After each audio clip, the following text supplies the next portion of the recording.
dating Pangulo ng Republika ng Pilipinas. Kanyang matibay na kakampi, espiritual na tagapayo at tapat na kaibigan.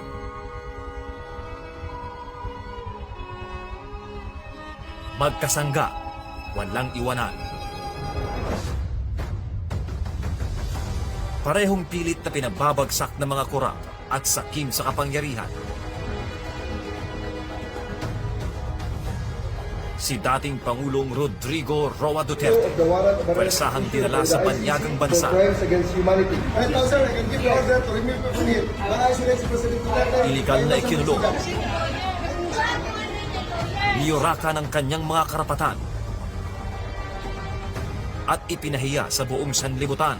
I am Rodrigo Roa Duterte. Samantala, gamit ang iligal na warrant, ay marahas na sinalakay ng kapulisan ang mga compound ng KOJC sa Davao City at Sarangani at nilabag ang mga karapatang pantao ng mga naroroon.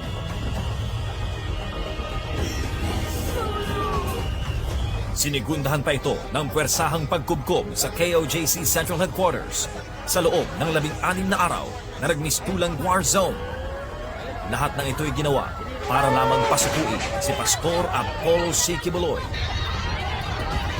You go to any human rights advocate, there's nothing that we did. Lahat ng pumasok na pulis, hindi armado. Walang baril.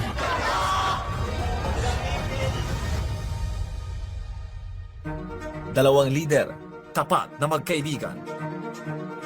Biktima ng maduming laro ng politika sa Pilipinas. Iisang mukha ng pang-aapi, parehong pattern, parehong taktika. Mga gawa-gawang kaso, brutal na paggamit ng puwersa. Lahat ng yan ay upang patahimikin sila.